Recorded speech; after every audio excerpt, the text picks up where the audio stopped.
The Federal Reserve Chairman said today that inflation is still too high. Does the president agree?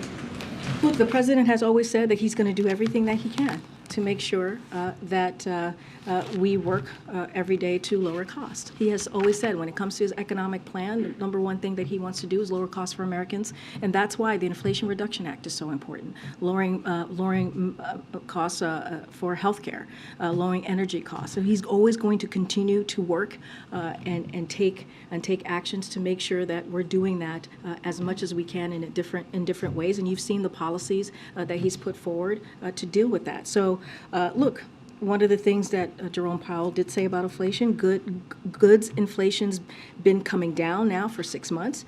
Housing services is really a matter of time passing, and that came from Jerome Powell earlier today. Given all of that, the price of goods is still high. Americans are paying about $372 more a month, according to one estimate, than they were a year ago. What does the president say to Americans who everything that you say is happening on paper for them, paying that amount of money a month is still a lot? And we say, and we've been saying, we understand what the American people is feeling. That's not all lost on us. That's why we've made it a priority to do everything that we can to lower costs for Americans. There's junk fees. You've heard this president talk about junk fees that we're trying to deal with, writing out executive orders or hearing from different agencies on how we're dealing with junk fees, which is going to matter to Americans. Again, when you think about healthcare costs, lowering the cost on healthcare. And this is why we've made the contrast with what Republicans are trying to do. You see Republicans in the House saying that they want to lower Medicare. They want to cut Medicare. They want to cut Social Security, which is actually going to hurt working Americans.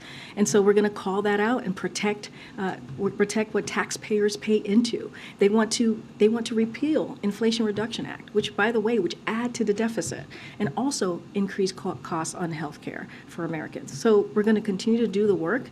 It never stops today or tomorrow. This is something that's going to be consistent in this administration. Just quickly, I know that earlier this week you said the president still has confidence in Jerome Powell. Now that we see these rate hikes, does that confidence remain? We still have confidence. The president still has confidence in Jerome Powell.